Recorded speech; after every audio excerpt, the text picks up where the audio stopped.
Muy bien, pues muy buenas tardes, chicas, chicos, ¿cómo están? ¿Me escuchan bien? ¿Me ven bien? Perfecto, muy buenas tardes, Todo bien, Sergio. Omar, buenas tardes. Buenas tardes, Buenas Gerardo. tardes, Buenas Omar. tardes, profesor. Omar. Buenas Bueno, tardes. Omar, es que gracias, Gerardo, gracias, Emiliano, gracias, Sergio, por prender sus cámaras. Ojalá los demás también las puedan prender, siempre se agradece verles el rostro. Bueno, a ver, gracias, Alejandro. Entonces, nos habíamos quedado ayer hablando justamente de la primera parte del expresionismo alemán, que es conocido como el puente.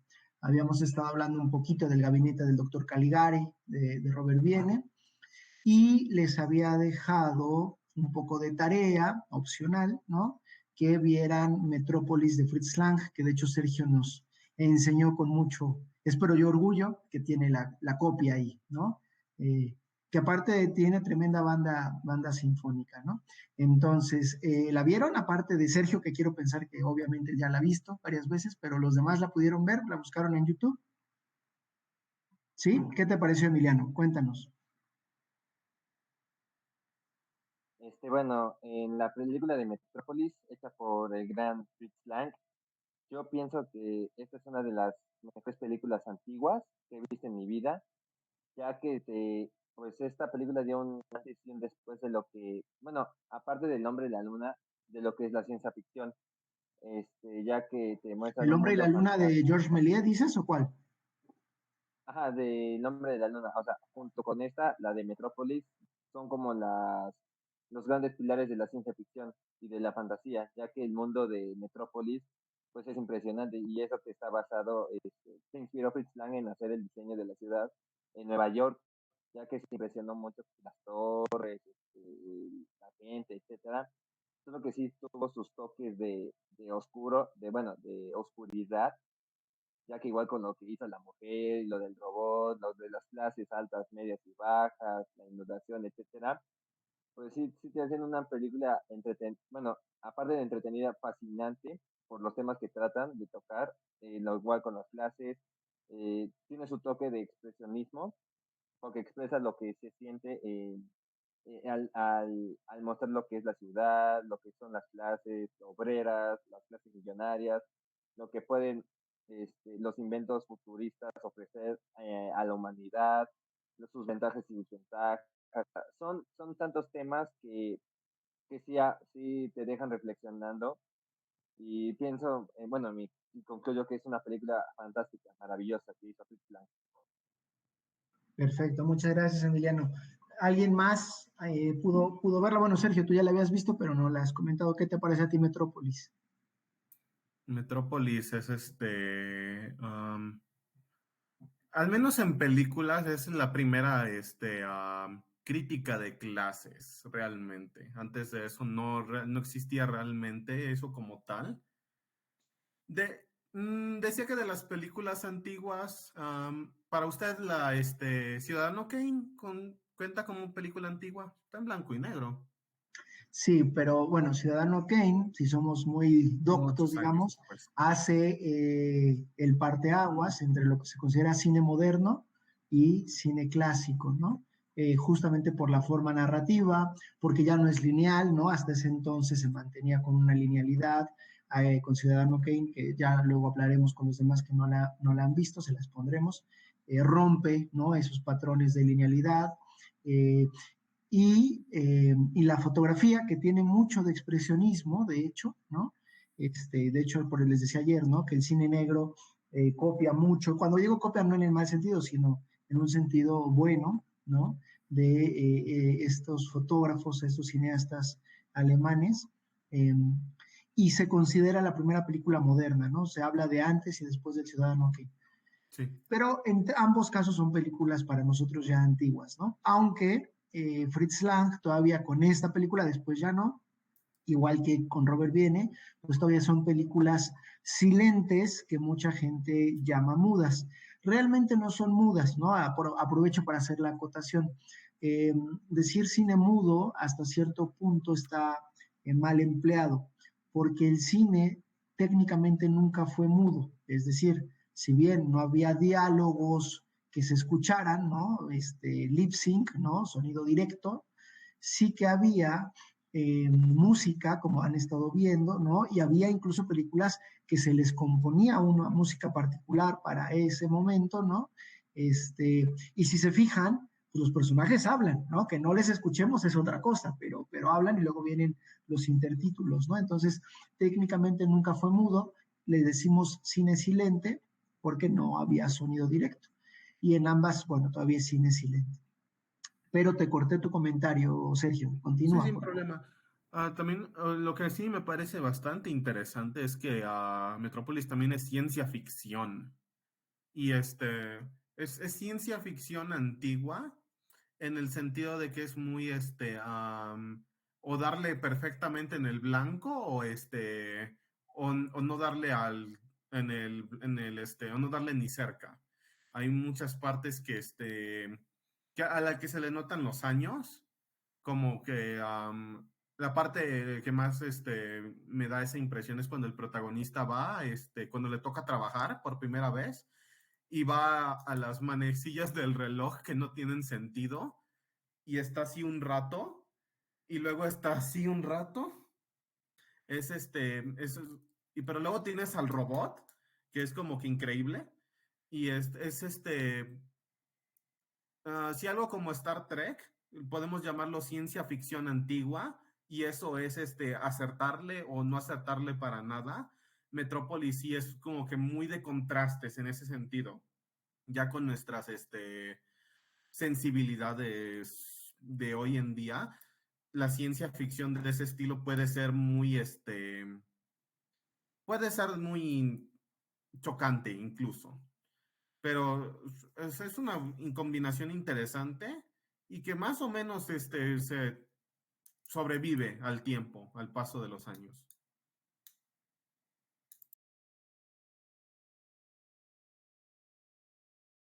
Perdón, tenía mi micrófono apagado. Decía que sí, que de acuerdo, ¿no?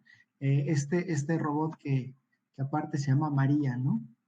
Este, Metrópolis es una película que es considerada expresionista, justo como, bueno, los que la pudieron ver, les recomiendo a los que no pudieron que la vean, de verdad es una peli, bueno, a mí me parece interesante.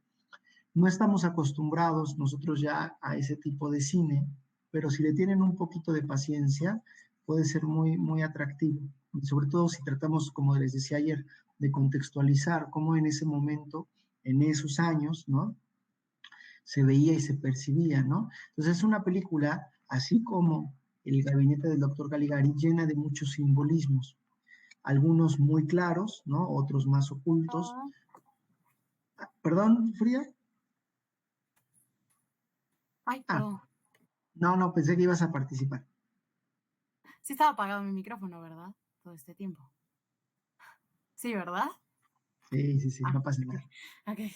Entonces, pero bueno, lo que les decía es que está llena de significados, de simbolismos, y hay crítica exactamente así como hay en el caso del doctor Caligari a esa ultraderecha, ¿no? Fascista, pues igual, ¿no? En Metrópolis también, como bien comenta Sergio, ¿no? Hay ya toda una crítica a los sistemas de clases, ¿no? Y a esta idea de un futuro que para muchos es como alentador y al final Lang pues lo cuestiona bastante, ¿no? O sea, cuánto de esto es. Y en ese sentido también viene la idea del tiempo, viene la idea que no es casualidad que el robot se llame María, ¿no? Como uno de los grandes dogmas, ¿no? De la cultura occidental y así sucesivamente, ¿no?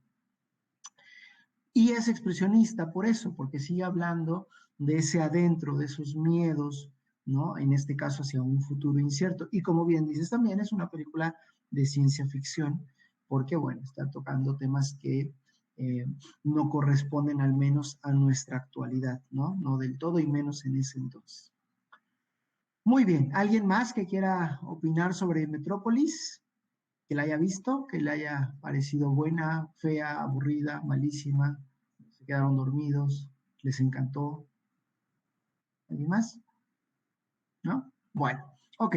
Hoy vamos a hablar de los otros dos momentos del expresionismo alemán que ayer comentábamos, que es el jinete azul y la nueva objetividad. El jinete azul toma su nombre, o quien pone ese nombre, es justamente el pintor que lidera este movimiento, este segundo momento, llamémoslo así, del expresionismo alemán. Y es un ruso radicado en Alemania, ¿no? Que se llama Vasily Kandinsky, que de algún modo va a ser el primer pintor abstracto, ¿no? Reconocido, y donde él lo que va a primar es esa idea de expresar, de sacar, pero más que los miedos, más que los traumas, él va a buscar la parte espiritual. De hecho, se vuelve, digamos, en toda su filosofía, un icono importante de la idea de cómo transmitir, ¿no? O cómo el arte transmite la parte espiritual. Y tiene un libro que es muy famoso, muy cortito, son 138 páginas, si no estoy mal, que les voy a compartir por los apuntes para quien esté interesado en leerlo, si no lo ha leído aún, que se llama De la espiritualidad del arte, ¿vale? Y que justamente tiene que ver con esa vocación de por qué y por qué los colores y cómo pueden ayudar a transmitir una emotividad que va más allá de la mera parte terrenal, ¿no? Entonces, bueno, vamos a ir viendo poco a poco esta parte y vamos a compartir pantalla, entonces. A ver si no es ahí. Perdón un tantito, déjame ver. Sí.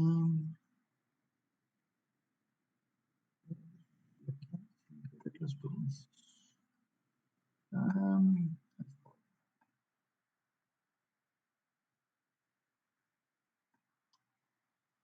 Entonces, vale, ahí lo deberíamos estar viendo.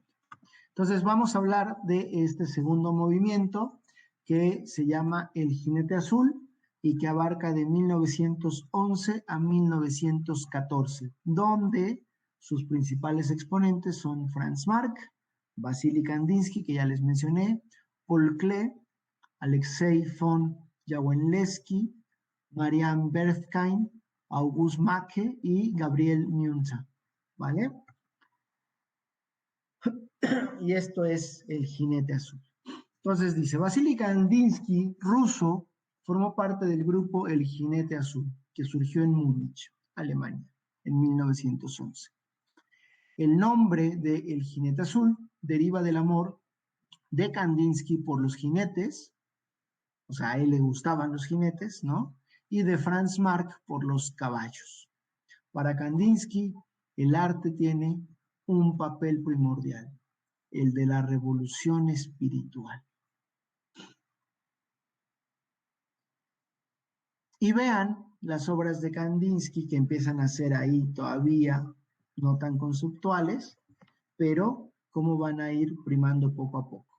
A diferencia de la ruda forma de pintar de los artistas de El Puente, el arte de El Jinete Azul es más refinado, subjetivo y espiritual.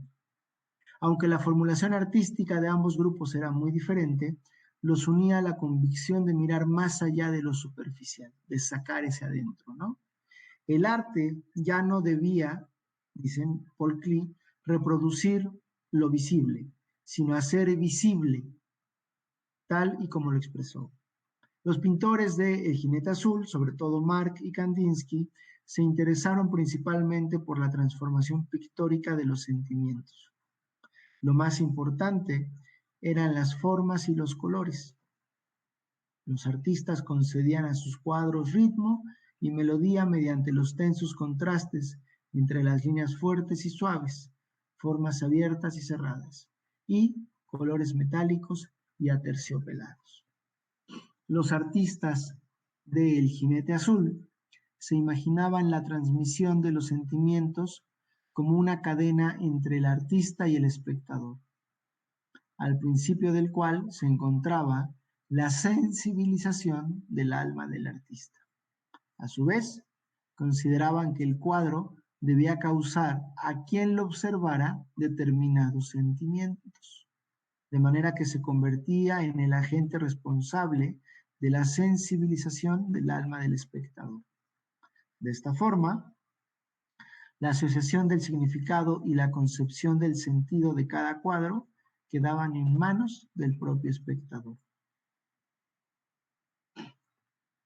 Vean cómo empiezan a darle primacía al color y vean cómo aquí, a diferencia de en el puente, los temas no son esos miedos, esas sensaciones negativas o densas u oscuras, sino tratan de que el color fluya y que el color sea el que vaya transmitiendo, ¿no?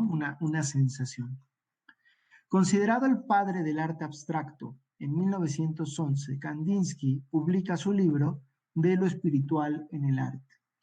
En 1912 se publica el almanaque con que sus obras y las de Franz Marc tienen la segunda exposición de El jinete azul en la Galería Hans Holz.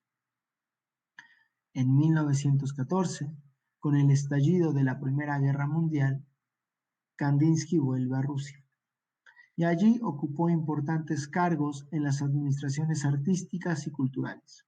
Su labor en distintos organismos permitió la creación de museos por todo el país, así como de programas de enseñanza artística. En 1921 fue uno de los fundadores de la Academia de Artes y Ciencias de la Unión de Repúblicas Soviéticas Socialistas, que ya no existe más, la extinta URSS, y al año siguiente vuelve a Alemania. Esta es una de sus obras que se llama Improvisación 7. Y esta todavía no es tan abstracta, aunque ya tiene bosquejos, ¿no? Ideas. Pero vamos a llegar a la abstracción total, donde lo que va a primar para Kandinsky, lo vamos a ver, pues son los colores y las formas. Como esto, ¿ven? Empezamos a jugar ya con cosas. La iglesia en Murnau es un lugar en Alemania. Vean cómo, pues, de iglesia solamente podríamos definir algo, tal vez, ¿no? Y es esa como idea de torre, pero hay una armonía cromática, hay como una sensación que se vuelca en la pintura, ¿no? Que la pintura trata de ser dinámica. Y vean cómo empezamos a caer en la abstracción. Cosacos. ¿Saben qué es un cosaco?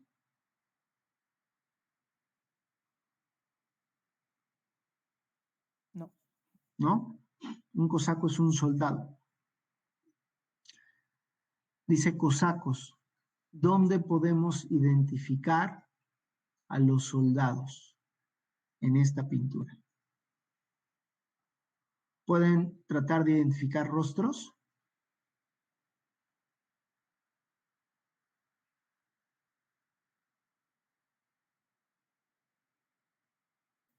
No hay rostros como tal, pero hay partes que puedes interpretar como una cara.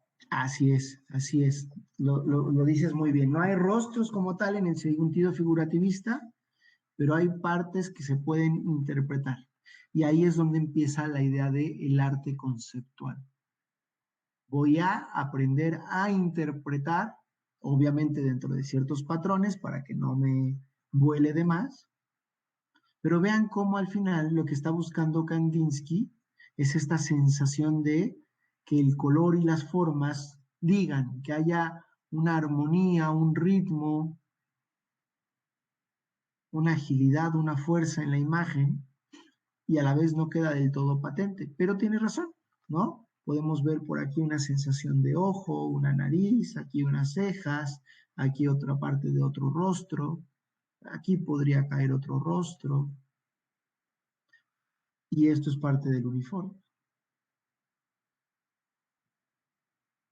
Composición 4. Y vean, ya ni siquiera habla de personajes, ya son composiciones, ya es lo que está saliendo. Igual puede haber una sensación ahí de un rostro, de dos, de una mano, pero eso ya no es tan importante.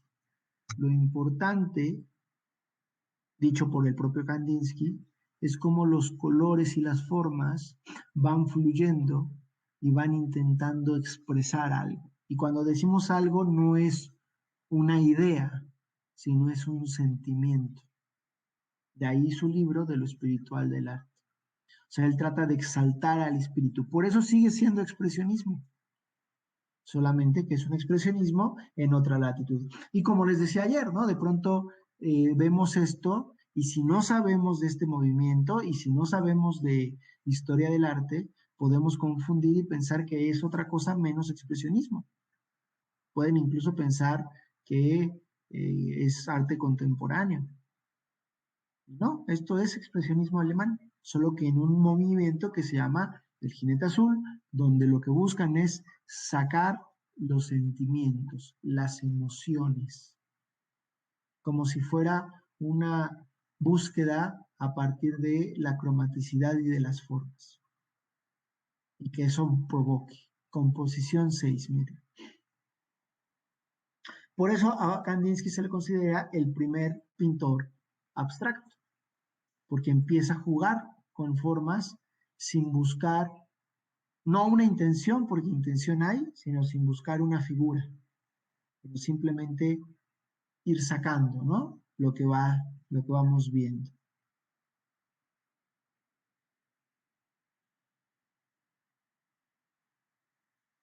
Se las dejo un ratito y luego me quedo callado como para que las admiren. Y cuando digo admiren es, traten de buscarle qué les transmite. A lo mejor puede ser que no les transmita nada, a lo mejor sí, pero que traten de buscar esas formas, esos ritmos de colores, esas líneas.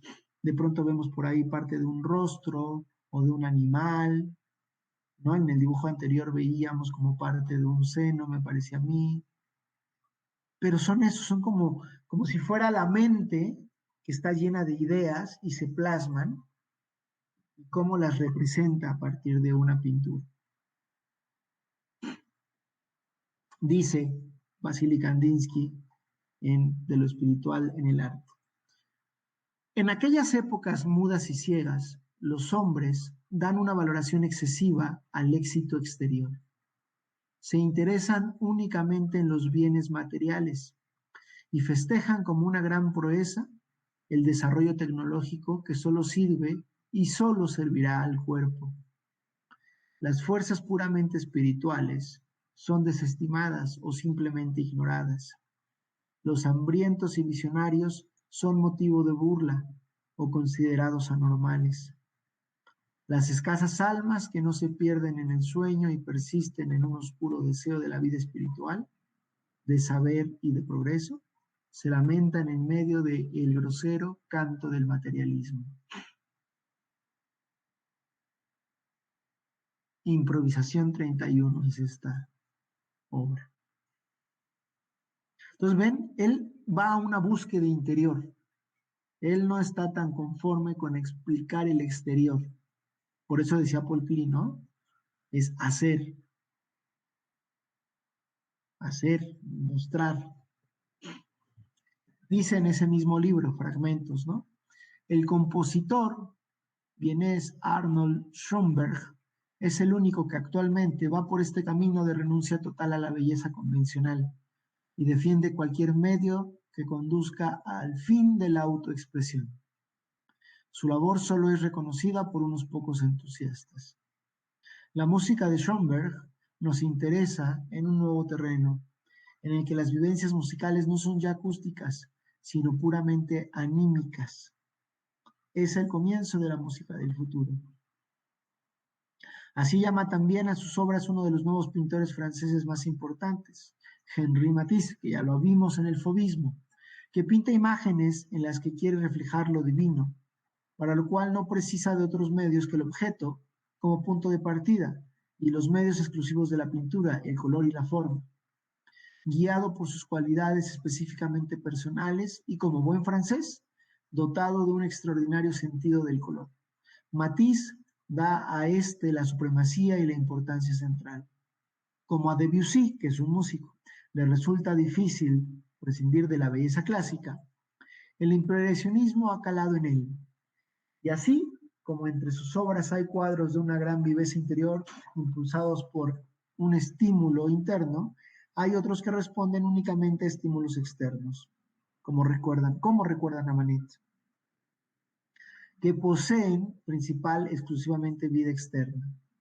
En ellos, la belleza específica de la pintura francesa, refinada, exquisita y melódica, alcanza una altura fría, más allá de las nubes. En esta belleza convencional nunca cae el otro gran parisien, el español Pablo Picasso, que ya hablaremos de él cuando lleguemos al cubismo, siendo siempre los imperativos de la autoexpresión y a veces arrastrado por ellos violentamente. Picasso se mueve de un medio externo a otro y aunque entre estos media un abismo, lo saltará sin dificultad para situarse del otro lado, ante el horror del numeroso grupo de sus seguidores, que casi habían logrado darle alcance y ahora vuelven a verse distanciados. Así surge el cubismo. El intento de Picasso consiste en llegar a la construcción a través de proporciones numéricas, y en sus últimas obras llega por una vía lógica a la destrucción de lo material, no por disolución, sino por medio de la fragmentación en distintas partes y su diseminación sobre la tela. Lo curioso es que en este proceso parece querer conservar la apariencia de la materia. Picasso no retrocede ante nada. Si el color le estorba para resolver el problema de la forma puramente pictórica, lo echa por la borda y pinta únicamente con marrón y blanco. Esos problemas son el fondo de su fuerte. Son dos grandes vías hacia un gran objetivo. Matisse, la del color, y Picasso, la de la forma. Este es el otro gran precursor de este movimiento de Jinete Azul, y vamos a ver cómo a él le encantan los caballos literalmente. Muchas de sus obras son caballos. Pero en esos caballos vean cómo juega otra vez con ese ritmo, con esa idea cromática. ¿Ven? Su singularidad consistió en intentar ver la realidad a través de los ojos de los animales. Su anhelo estético era pintar el mundo tal como un caballo o un venado podrían verlo. Desde la mirada animal siempre hallaba exuberancia y regocijo.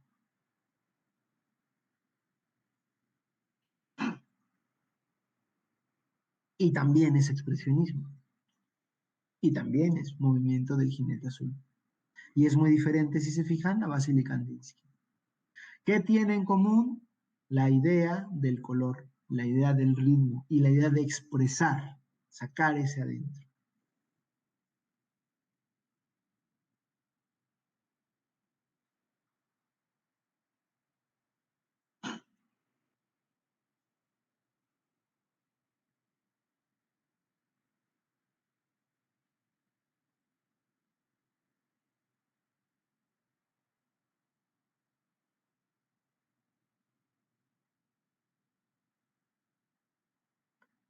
Formas en lucha, o sea, ¿qué? ¿Quién sabe?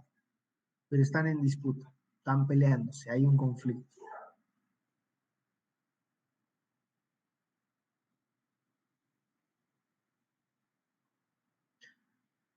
Alexei von Jawlensky, alemán de origen ruso, miembro de una familia aristócrata, fue educado en la Escuela de Cadetes de Moscú. Más tarde, estudió en la Academia de Artes de San Petersburgo, en Rusia, para trasladarse posteriormente a Múnich, fijando en esta ciudad alemana su residencia desde 1896. Sus trabajos tendrán como base el folclore y la religiosidad del pueblo ruso, interesándose por los íconos, mezclando estas figuras con la cultura occidental. Sintió admiración por la obra de Van Gogh, de Cézanne y especialmente de Matisse. Autorretrato de cabeza. Cabeza de mujer. Paisaje con techo rojo.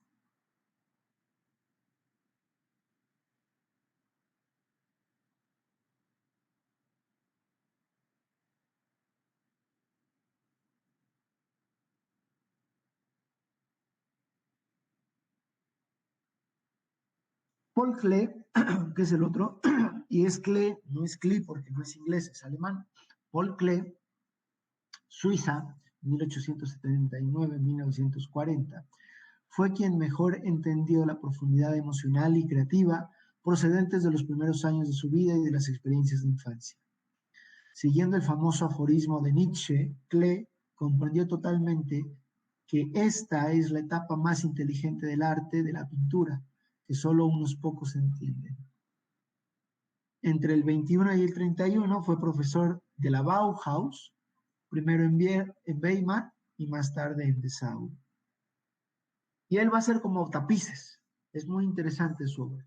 Pero es como si agarrara estos, no sé si han visto, ¿no? Que hay como frazadas, como zarapes, no sé cómo le llamen, que son como de cuadritos. A Paul Klee le gusta mucho eso, ¿no? ¿Ven? Esa representación cuadriculada. Donde el color sigue siendo, ¿no? Donde sigue habiendo una importancia al color.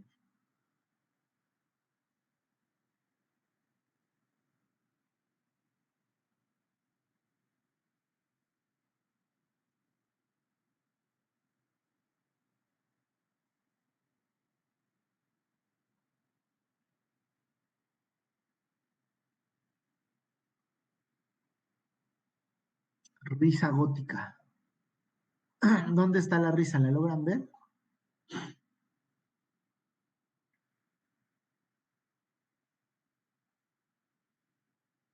¿Logran detectar el rostro?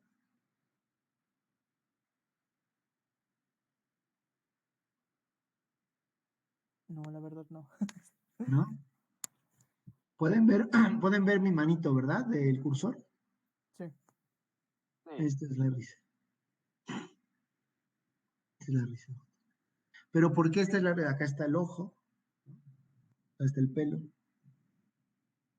¿Por qué risa gótica? Porque volvíamos a esta idea de que en el gótico la idea pues, era el miedo, lo tenebroso, ¿no? La forma. Entonces, pues es una risa no agradable. Demonio sobre la embarcación.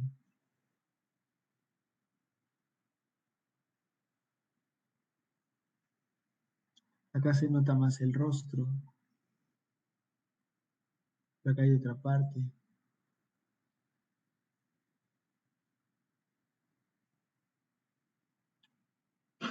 Columnas negras en un paisaje.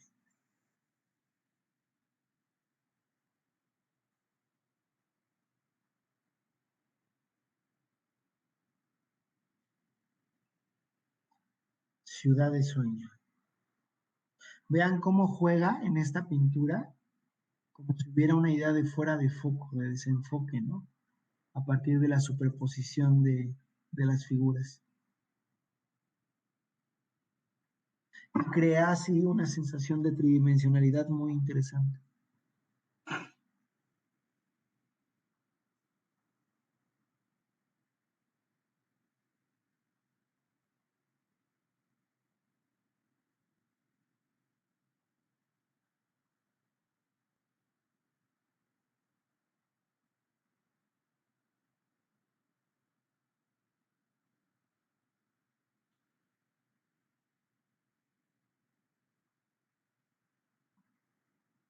Vean cómo el arte empieza a volverse más subjetivo, más abstracto. Y aquí empezamos con estas ideas modernas de la vanguardia ya en su pleno apogeo. Trío abstracto. 1, 2, 3.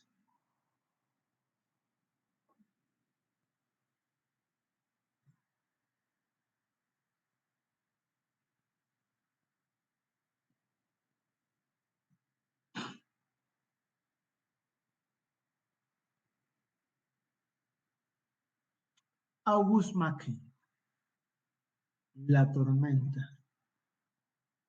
Él conserva más de estas ideas expresionistas del puente en cuanto a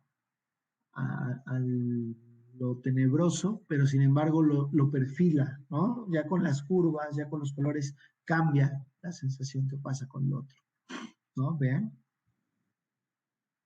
Su obra se basa en una figuración esquemática y en la utilización expresionista del color. En ocasiones destaca su temática de hombres y mujeres paseando por escenarios naturales o urbanos.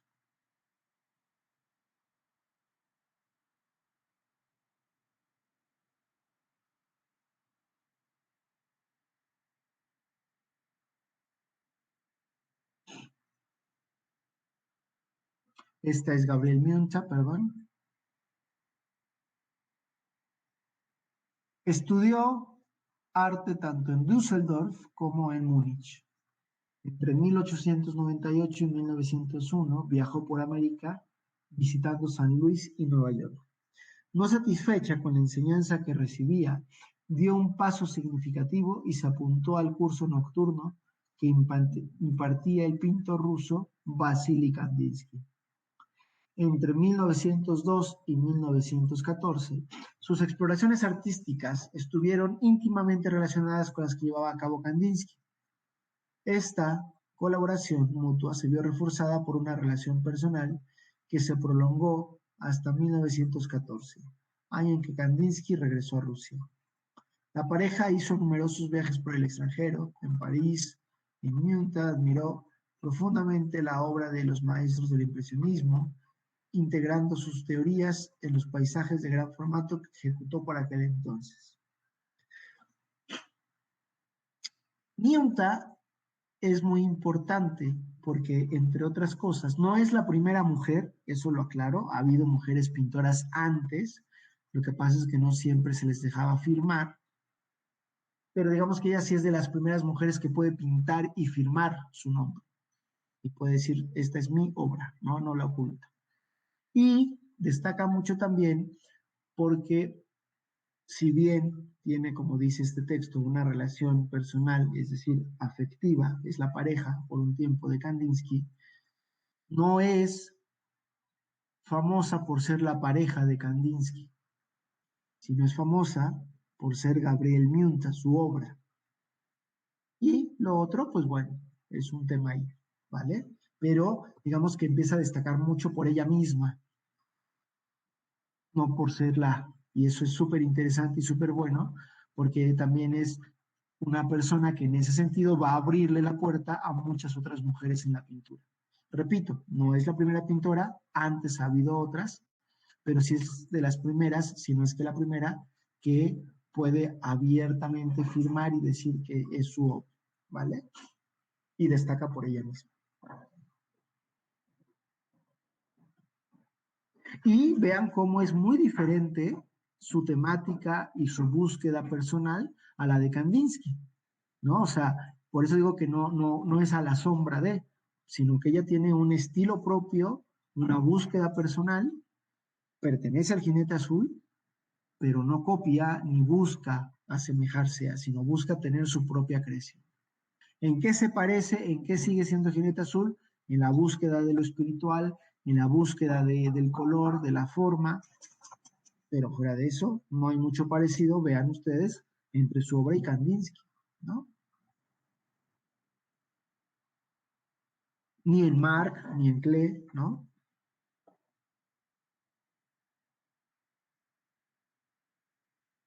De autorretrato. Marianne von Berefkin es otra, Berefkin, perdón, lavanderas.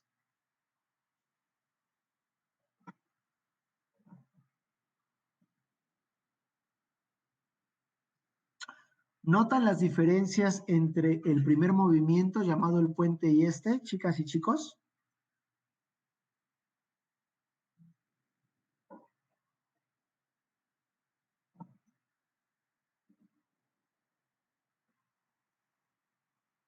Chicos, chicos, ¿ya se fueron a comer? No, que sigue. ¿Notan la diferencia? Se refiere a los, en sí ya la técnica como tal, ¿no? Me refiero así, exacto, a los diferentes pintores, pero a cómo se ven las pinturas de este movimiento que es el puente con lo otro que es, perdón, este movimiento que es el jinete azul contra el otro movimiento que es el puente. Y ambos son expresionistas, pero ¿sí notan las diferencias? Sí. ¿Sí? Sí, demasiado ya. Son bastante palpables, creo yo, ¿no? Sí. Entonces es importante que sepan que el expresionismo alemán no solamente era esto abigarrado, tenebroso, que trabajaba por los miedos, no, hay diferentes movimientos, ¿vale? Y conviven, de hecho, ¿vale? Y tan conviven que por eso forman parte del mismo movimiento. Este es el libro que les voy a pasar, ¿vale? De Kandinsky, de lo espiritual en el arte. Luego se los comparto con todo gusto. Al que quiera leerlo, pues ya lo leerá. Pero vean, dice, de lo espiritual en el arte es la respuesta personal de un pintor ante las dificultades particulares de su oficio y a la necesidad de trazarse un esquema teórico en el cual apoyarse para esclarecerse a sí mismo vital y artísticamente. Eso lo escribe el propio Candice. Y ahora vamos a caer en el tercer y último momento del expresionismo alemán, que va de 1920 al 33. ¿Por qué? Pues porque justamente en el 33 triunfa el Partido Nacional Socialista, cae lo que se conoce como la República de Weimar, ¿no? Y sube Hitler al poder, y muchos de estos artistas se van a ver obligados a emigrar, muchos porque son judíos, ¿vale? Muchos porque no están de acuerdo con la ultraderecha alemana que está viviendo, pero también seríamos muy ilusos de pensar que no hubo artistas que se quedan en Alemania y bueno, pero disfrazan, ¿no? Entonces, no objetividad es el tercer momento y ellos van a abogar más por el cartel. O sea, vean qué interesante, ¿no? Por un lado tenemos el primer momento que es el puente, que sigue siendo pintura y que hace estas búsquedas del adentro, pero de ese adentro traumático, histórico, llamémoslo.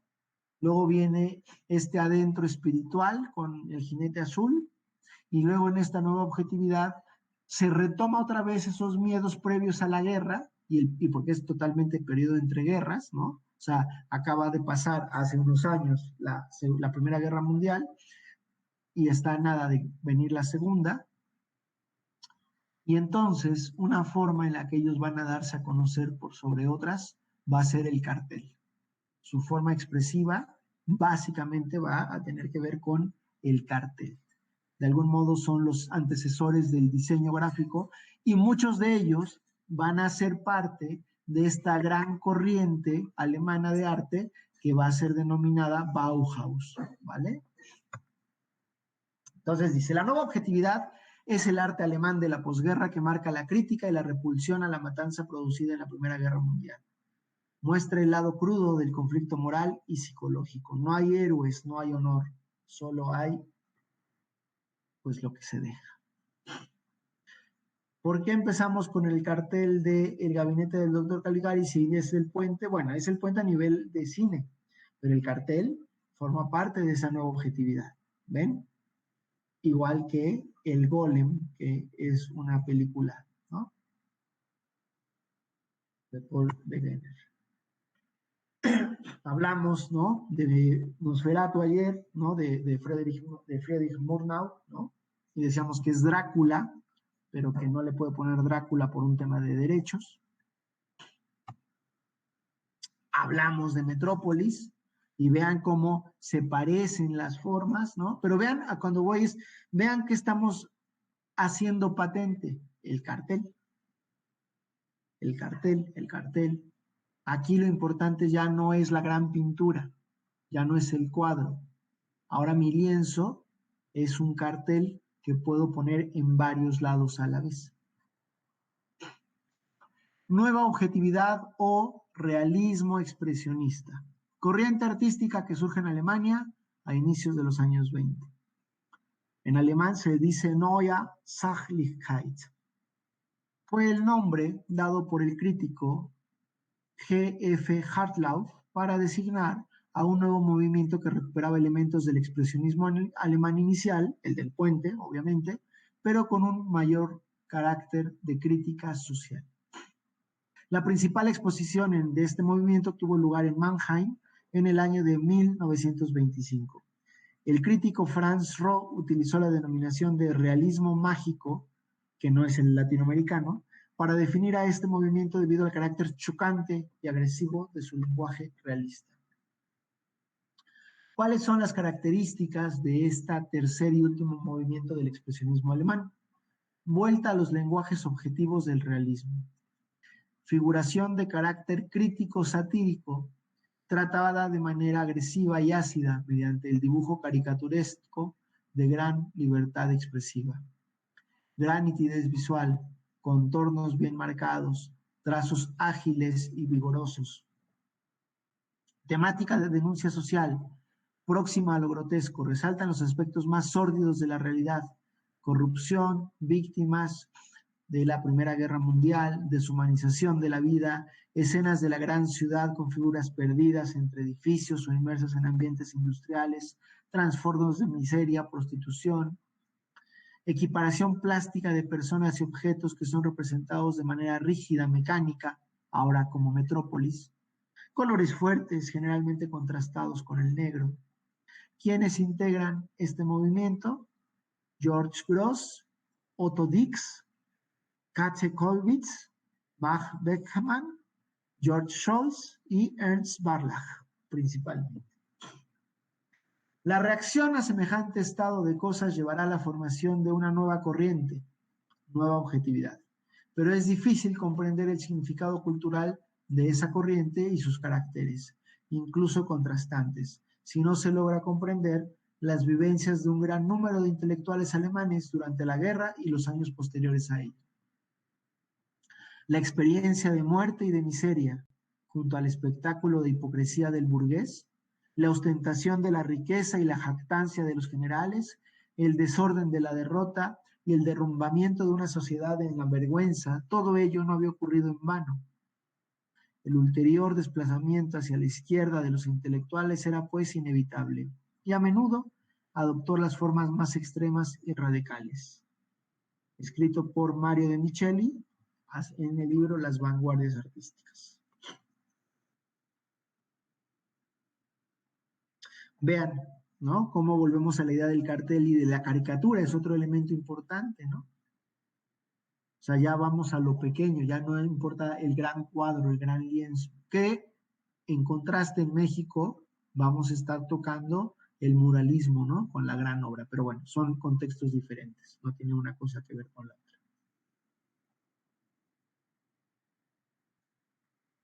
Vean cómo amputa a la mujer, vean cómo la deforma a volverla casi un maniquí, y pueden notar simbolismos y similitudes con Metrópolis, ¿no? Y las formas cuadradas, la fábrica, ese materialismo, ¿no?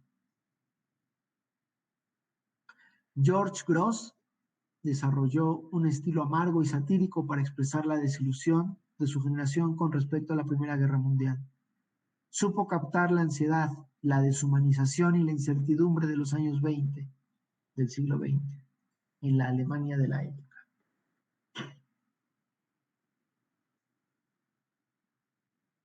República de Autómatas. ¿Ven cómo si hay un paralelismo muy interesante con Metrópolis? Autómatas porque son del partido nazi, podemos ver ahí la esvástica, vemos a alguien que está votando, que aunque está amputado sigue creyendo, ¿no? Y se le sigue metiendo 1, 2, 3, hurra, ¿no? La porra al partido nazi. Y vemos que su mano es como robótica, ¿no? Que está ahí afianzada. Vean la ironía, ¿no? Con la que trabaja Gran Día. Díganme qué persona es feliz, ¿no? Incluso vean cómo al personaje principal, ¿no? Al que está en un primer plano espacial, a este señor burgués, ¿no? Con una maletita, como si ganara mucho dinero, está visco. Es decir, no ve bien. El soldado amputado, el trabajador sin rostro, el otro burgués que está escondido atrás, ¿no? Aquí está la crítica a la prostitución, pero no a la prostitución como algo malo, sino volvemos a la idea de los juegos que hacen, que leíamos hace rato, ¿no? Vean, casada con su pedante esposo autómata.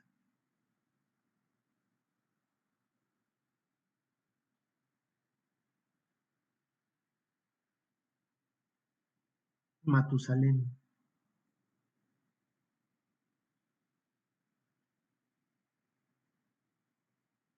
Ese homo haciendo referencia también a la obra de Nietzsche, ¿no?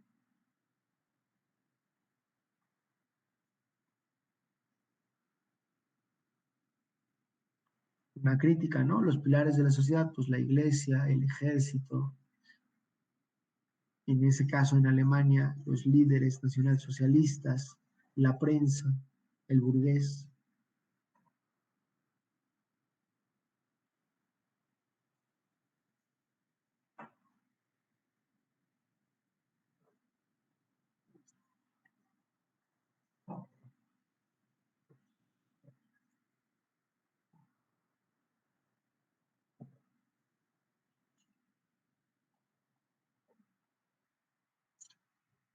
En 1933, los nazis confiscaron la obra de Kollwitz y la consideraron ilegal. Además, la expulsaron de la Academia de Arte de Prusia. Era el otro país que ayer se me olvidaba decirles, donde había tenido el honor de ser la primera mujer electa a la misma. Käthe Kollwitz, autorretrato. Y vean, ella trabaja mucho el blanco y negro, muy a la usanza del grabador mexicano, ¿no? Es diferente, pero tiene muchos puntos, ¿no? Ahora que vienen los días de muertos, y pienso en nuestra calaquita tan famosa.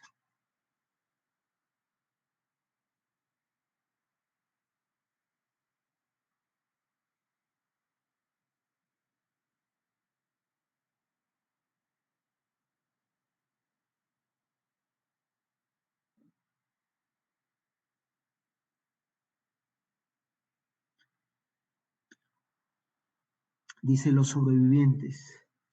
Abajo lo que dice es Die Überlebenden, ¿no? O sea, como los que viven arriba, y luego dice Krieg dem Kriege, guerra a la guerra.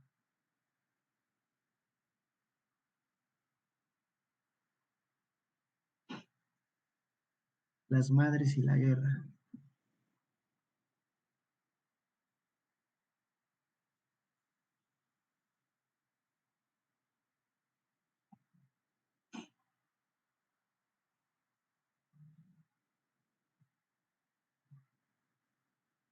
Los voluntarios.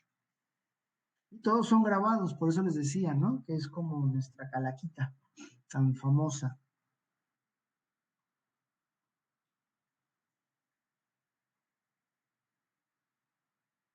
El sacrificio.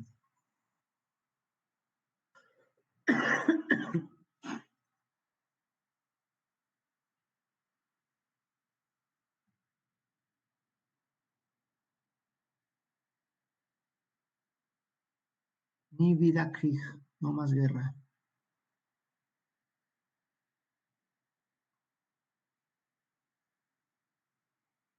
Otto Dix participó en la Primera Guerra Mundial como soldado voluntario y salió de la misma decepcionado y criticando todos sus males. La guerra y sus horrores le marcaron de por vida y constituyó un tema central de sus obras plásticas.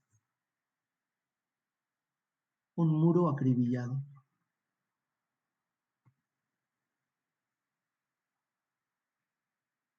Jugadores de carta, todos amputados, ¿ven? Está ahí con el pie, con la mano, sin medio cráneo.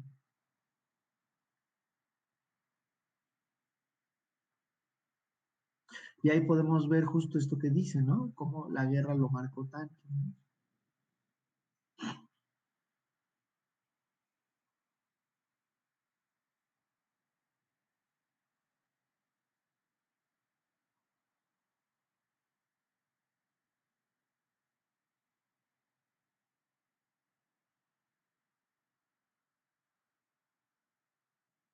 Muerte y resurrección. Vean qué fuerte cuadro. Es un dibujo realmente a lápiz.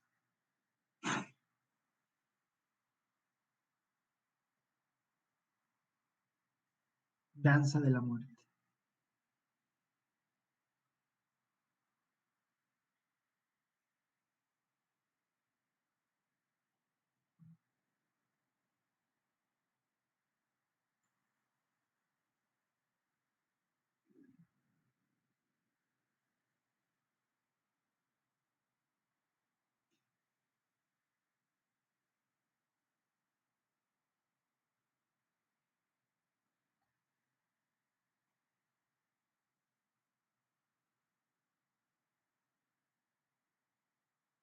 Max Beckmann, autorretrato con la mano levantada, con la orden médica y autorretrato con bufanda roja.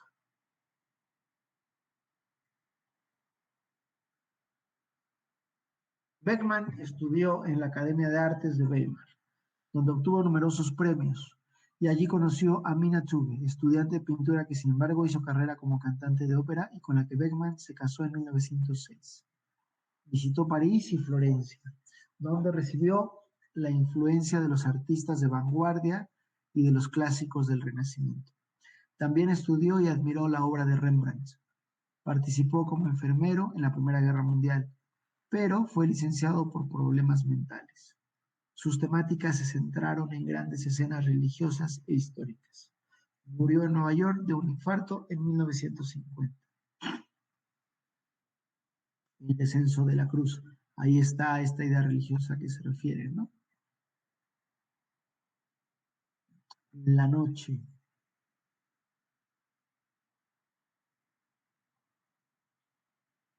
Todo lo que puede pasar, ¿no? En la noche. Su afán de pintar el drama de la existencia se aprecia en la noche, donde pinta una horrible escena criminal en un espacio atestado de figuras, construido sobre la base de expresivas deformaciones y colores sucios.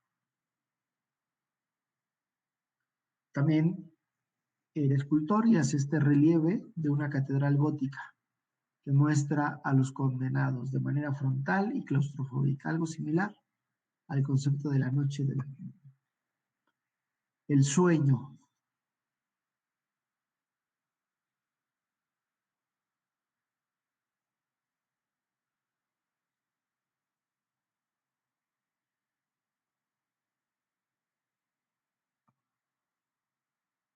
La partida.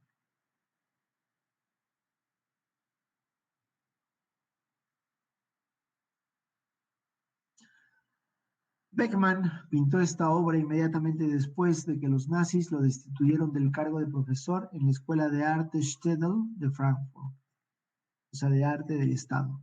Constituyen una gigantesca alegoría de su estado emocional, con colores estridentes.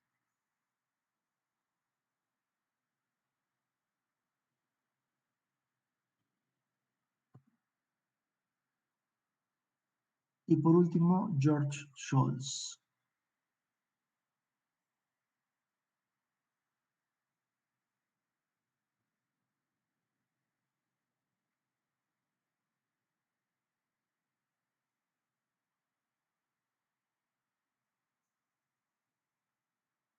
¿Qué les parece, chicas y chicos? ¿Es la época más depresiva del arte o hay otra peor? No, hay varias peores. Pero es verdad que es depresiva, es muy depresiva, pero tiene un porqué, y ese porqué es vivieron guerras, o sea, vivieron guerras muy, muy cercanas, ¿no? Apenas iban saliendo de una, les viene otra. Años antes, les decía yo, no era un país, sino que en mucho fueron, ¿no? Algunos reinos como Prusia y demás conquistados por otros, ¿no? Pues bueno, de pronto ya no eres prusiano, ahora eres alemán, ¿no? O ya no eres de Bavaria, y sigues siendo, ¿no? Pero oficialmente ya ahora eres alemán, ¿no? Eh, y luego les viene algo peor, ¿no? O sea, con la Segunda Guerra Mundial pierden, aparte es eso, ¿no? Es un país que todas sus guerras las ha perdido, ¿no? La Primera Guerra Mundial la pierden, la Segunda Guerra Mundial la pierden. Y luego, en esa Segunda Guerra Mundial, si se acuerdan, pues como ya está peleado o viene esta Rusia que va emergiendo como país socialista y que se está comiendo, digamos, el este, pues se forma el bloque que va a dividir a Alemania, ¿no? Alemania después de la guerra queda dividida entre cuatro, que son los vencedores, que es Francia, Estados Unidos, Inglaterra y Rusia. Y tanto Estados Unidos como Inglaterra como Francia deciden, digamos, como no quedarse con ninguna parte.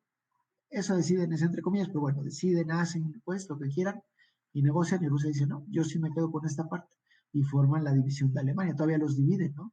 Y pues ahí luego les pondré alguna película si quieren, pero Pues sí, de la noche a la mañana les dijeron, tú ya no eres alemán capitalista federal, ahora eres de la República Democrática de Alemania y viva el socialismo.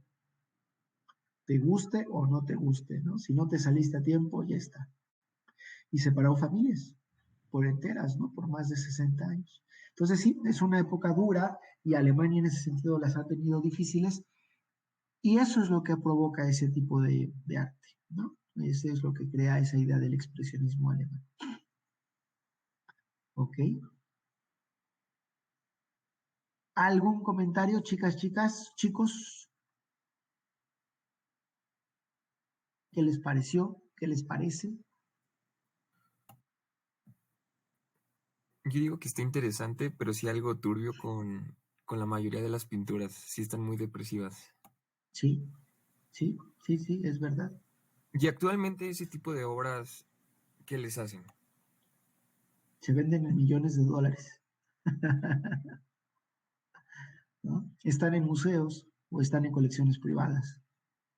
Y muchas fueron destruidas. Eso es algo que también es triste, ¿no? O sea, con la Segunda Guerra, bueno, más bien antes de la Segunda Guerra, Hitler destruye mucho de estas obras, algunas se logran salvar, otras no, y luego con la Segunda Guerra, ¿no? Literalmente bombardean Alemania, y entonces muchas obras quedan destruidas. Oye, Omar, o sea, pero ¿cómo prevalece? Sé directo, o sea, es tener contactos y es contarse entre amigos de, tengo esto, te lo regalo, o te la vendo, te la consigo, o sea, ¿cómo? Es que, o sea, mira, te lo pregunto porque, o sea, yo conocí a un dueño tiene una tienda de antigüedades, ese señor ya tiene 95 años, y me dijo, mira, te voy a mostrar mi colección.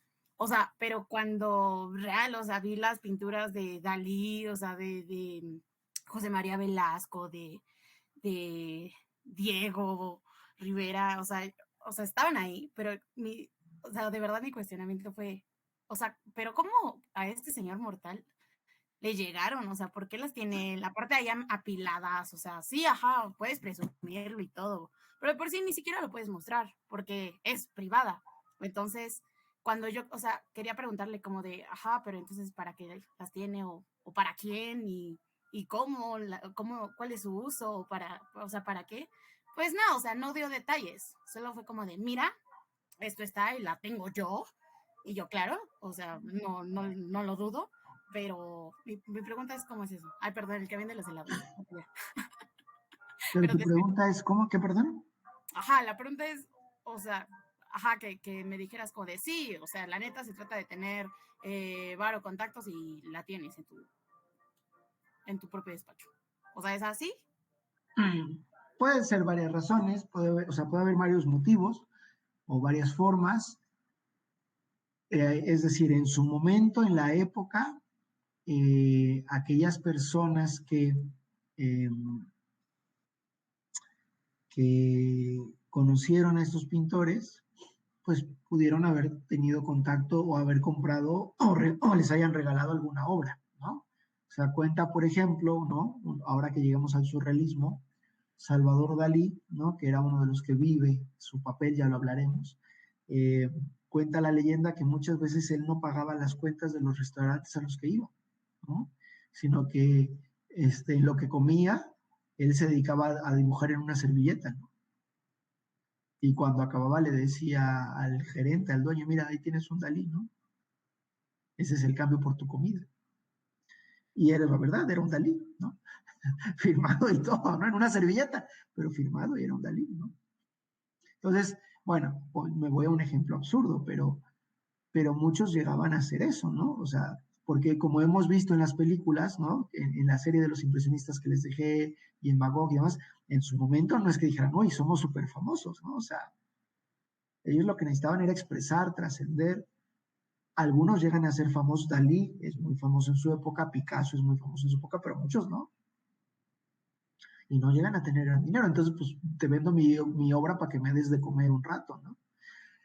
En otros casos ya muertos, ya considerados grandes artistas, pues sí, Ajá, viene lo exacto. que se llama el mercado del arte y como todo mercado, pues hay desde ventas dignas, ventas honestas, hasta mucho mercado negro, ¿no? O sea, hay mucho robo de arte. Y también hay mucha imitación, ¿no? También eso es importante, o sea, realmente detectar que un Picasso es un Picasso, o por ejemplo, ahorita que mencionabas a un Dalí, pues requeriríamos a alguien que sea un perito, ¿no? Para ver si realmente es un Dalí, porque hay muchas copias que son tan exactas, diría por ahí alguien tal vez incluso mejores que la original. Oye, y si son mejores, ¿por qué no valen más? Porque no es la original, lo que importa es la original, ¿no? O sea, volvemos a la idea de que parte del espíritu de estos artistas o de lo que se considera es la primera creación, ¿no? Lo demás ya son copias, ¿no? ¿Sí me explico? Entonces, depende mucho de esa cuestión. Habría que ver, pero pueden ser varias cosas. Y puede ser también, ojo, o sea, en esta idea de lo dejaron, a mí me heredaron, por decir algo, ojalá me hubieran hecho, ¿no? Nunca pasó, pero no funciona así, pero me heredaron unas pinturas, ¿no? Mi abuela, ¿no? Y están medio firmadas y yo no sé ni de quién son. Pues como yo no sé, voy, como bien dices, con un anticuario, con un especialista, me da algo de dinero, yo digo, uy, está muy bien, y yo no sé cuánto vale, porque otra vez, si yo no sé de pintura y no soy un experto y un perito, pues puedo tener una joya en mi casa y ni saberla, ¿no? Y ya las familias que sí lo saben y demás, las cuidan, y muchos de ellos para protegerlas, y también porque son muy adineradas, las donan a museos, ¿no? Muchas colecciones privadas, por ejemplo, en Puebla, no sé si han ido alguna vez, yo espero que sí, al Museo Amparo o a la Casa de los Muñecos, perdón, a la Casa de los Muñecos no, al Museo Bello, ¿no? Que hay dos. Yo aún no, pero cuando vaya.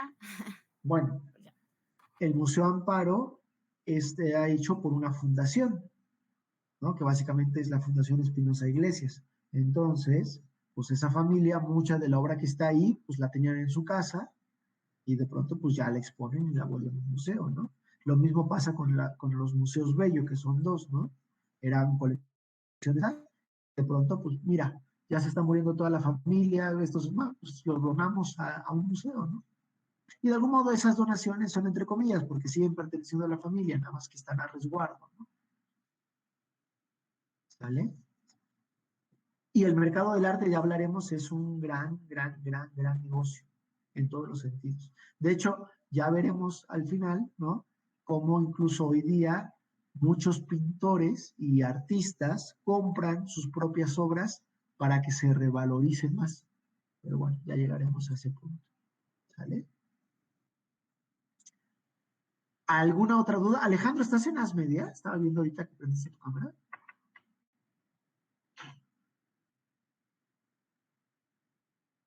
Alejandro. Sí, Alejandro, ¿no? ¿Prendiste tu cámara? Creo que ya los cortaron. ¿Hay alguien en Asmedia? Bueno, esa es mi pregunta. Hoy que no fui. ¿Están en Asmedia, Alejandro? Ah, claro, profesor. Aquí nos encontramos mis compañeros y yo tomando la clase. Súper bien.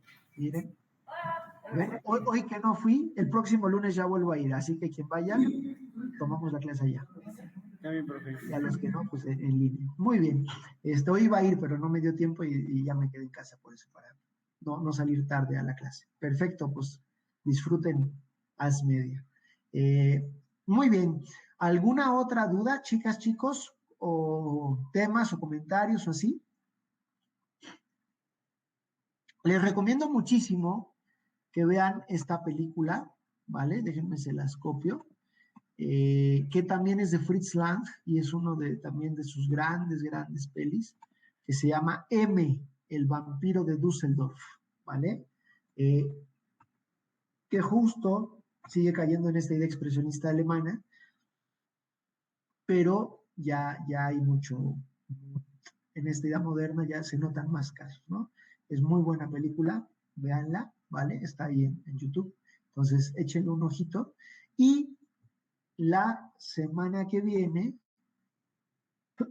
vamos a avanzar, vamos a regresar a Francia, por un lado, y por otro lado nos vamos a ir a Italia, porque vamos a ver dos momentos importantes del arte.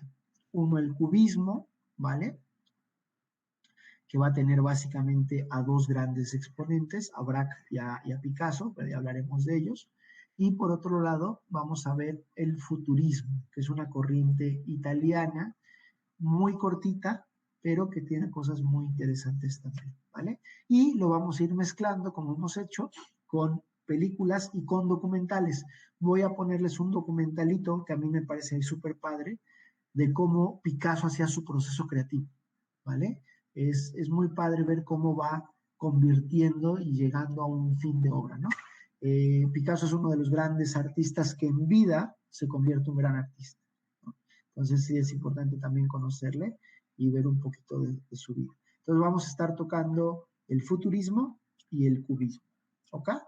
Y ya empezamos a regresar entre Francia y demás. Ahora, como les decía al inicio, ¿no? Estos movimientos no se dan primero uno, después otro, se dan, pero muchos van convergiendo a la vez, ¿vale? O sea, mientras en España, mientras en Francia está sucediendo el fauvismo y el cubismo casi a la par, en Alemania se está dando el expresionismo, en Italia se está dando el futurismo, ¿no? Y así después vendrán las vanguardias soviéticas que pegarán con Stiegel, ¿no? En Holanda, y estaremos viendo cómo, y en Francia y Suiza se estará dando el movimiento Dada, ¿no? Y así estaremos hablando un poquito de cómo va.